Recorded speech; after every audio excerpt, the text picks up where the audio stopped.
जय श्री हरि। हेलो दोस्तों, आपका स्वागत है हमारे चैनल भक्ति कथा संग्रह में। कामिका एकादशी 2023 कब रहेगी?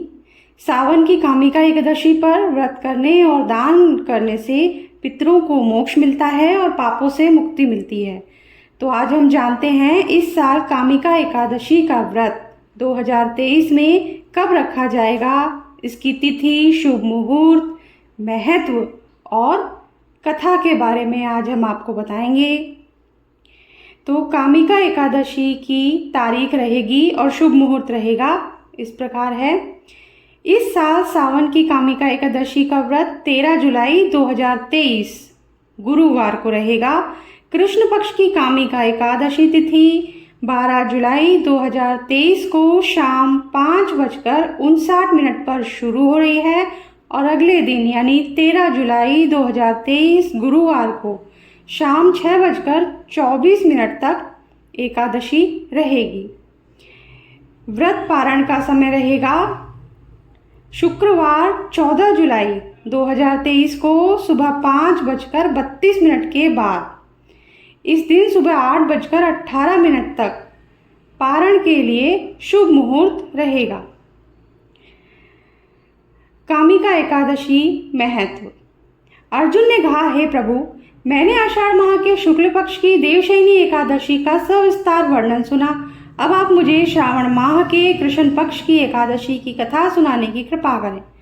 इस एकादशी का नाम क्या है, विधि क्या है, इसमें किस देवता का पूजन होता है, इसका उपवास करने से मनुष्य को किस फल की प्राप्ति होती है। भगवान श्री कृष्ण ने कहा, हे श्रेष्ठ धनुर्धर, मैं श्रावण माह की पवित्र एकादशी की कथा सुनाता हूँ, ध्यानपूर्वक श्रवण करें। एक बार इस एकादशी की पावन कथा को भीष्म पितामह ने लोकहित के लिए नारद जी से कहा था। एक समय नारद जी ने कहा, हे पितामह, आज मेरी श्रावण के कृष्ण पक्ष की एकादशी की कथा सुनने की इच्छा है, अतः आप इस एकादशी की व्रत कथा विधान सहित सुनाइए। नारद जी की इच्छा को सुन पितामह भीष्म ने कहा, हे नारद जी, आपने बहुत ही सुंदर प्रस्ताव किया है, अब आप बहुत ध्यानपूर्वक इसे श्रवण कीजिए। श्रावण माह के कृष्ण पक्ष की एकादशी का नाम कामिका एकादशी है। इस एकादशी की कथा सुनने मात्र से ही वाजपेय यज्ञ के फल की प्राप्ति होती है। कामिका एकादशी के उपवास में शंख, चक्र, गदाधारी भगवान विष्णु का पूजन होता है।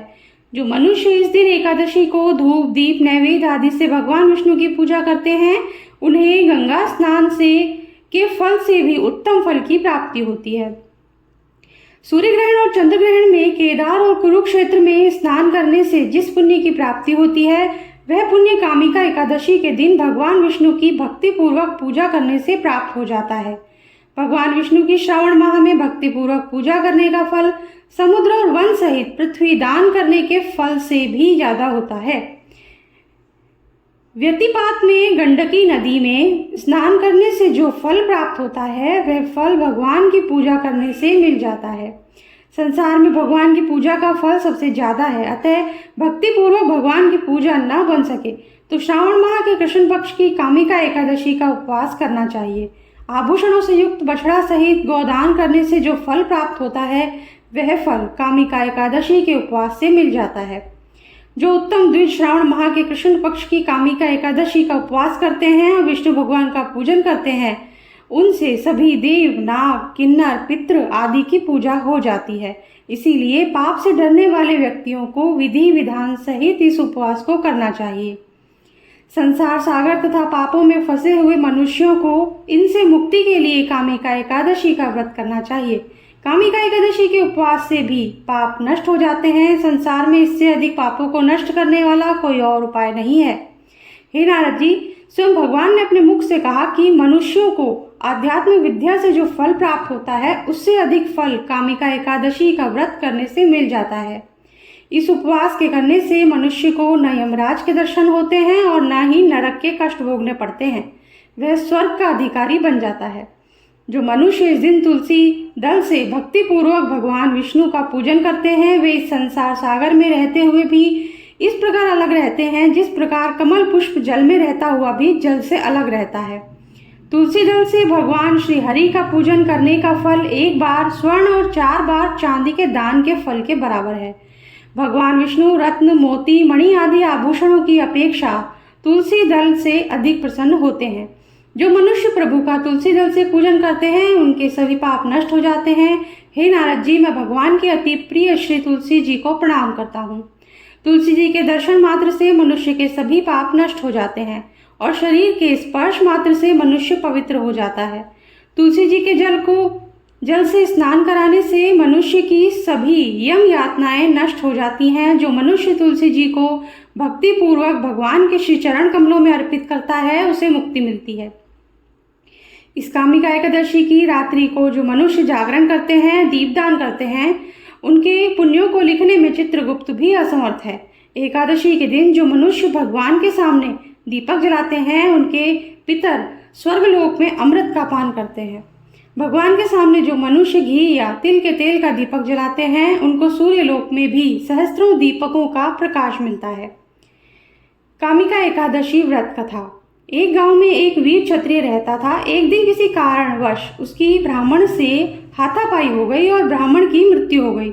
अपने हाथों मरे ब्राह्मण की क्रिया उस क्षत्रिय ने करनी चाहिए, परंतु पंडितों ने उसे क्रिया में शामिल होने से मना कर दिया। ब्राह्मणों ने बताया कि तुम पर ब्रह्म हत्या का दोष है, पहले प्रायश्चित कर इस पाप से मुक्त हो, तब हम तुम्हारे घर भोजन करेंगे। इस पर क्षत्रिय ने पूछा कि इस पाप से मुक्त होने के क्या उपाय हैं। तब ब्राह्मणों ने बताया कि श्रावण माह के कृष्ण पक्ष की एकादशी को भक्ति भाव से भगवान श्रीधर का व्रत एवं पूजन कर ब्राह्मणों को भोजन करा के सदक्षिणा के साथ आशीर्वाद प्राप्त करने से इस पाप से मुक्ति मिलेगी। पंडितों के बताए हुए तरीके पर व्रत कराने वाली रात में भगवान श्रीधर ने क्षत्रिय को दर्शन देकर कहा कि तुम्हें ब्रह्म हत्या के पाप से मुक्ति मिल गई है। इस व्रत के करने से ब्रह्म हत्या आदि के सभी पाप नष्ट हो जाते हैं और इहलोक में सुख भोग कर प्राणी अंत में विष्णु लोक को जाते हैं। इस कामिका एकादशी के महात्म्य के श्रवण पर पठन से मनुष्य स्वर्ग लोक को प्राप्त करते हैं। जय श्री हरि। इसी के साथ आज की कथा समाप्त होती है। अगर आपको पसंद आई हो तो लाइक कर दीजिए और चैनल को सब्सक्राइब नहीं किया है तो सब्सक्राइब कर दीजिए, बेल आइकन प्रेस कर दीजिए ताकि हमारे आगे आने वाले वीडियोस भी आप तक आसानी से पहुंच सकें। Thank you.